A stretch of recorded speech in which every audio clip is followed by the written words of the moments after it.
Here's a quick video on steel frame bike Maximus or direct link remote tuning connections and setup. So as you see, this is a gunner. All right, and what we're going to do is we're going to want to disconnect and then remove each one of those factory sensors out of the exhaust.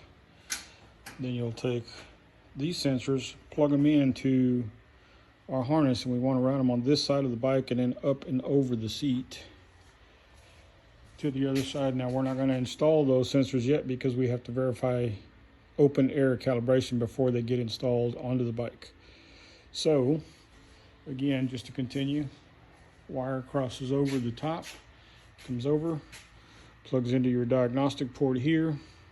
You zip tie the module here to this fender strut.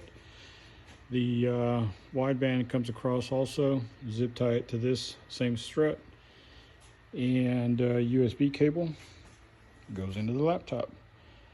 So that's how I'm going to verify calibration on those sensors remotely. And once that is done, then we could disconnect, install those sensors in, zip tie it all up on the opposite side of the bike, again making sure that everything is not touching any of this hot exhaust. And then once all of that is connected, call me and we'll get started on the process.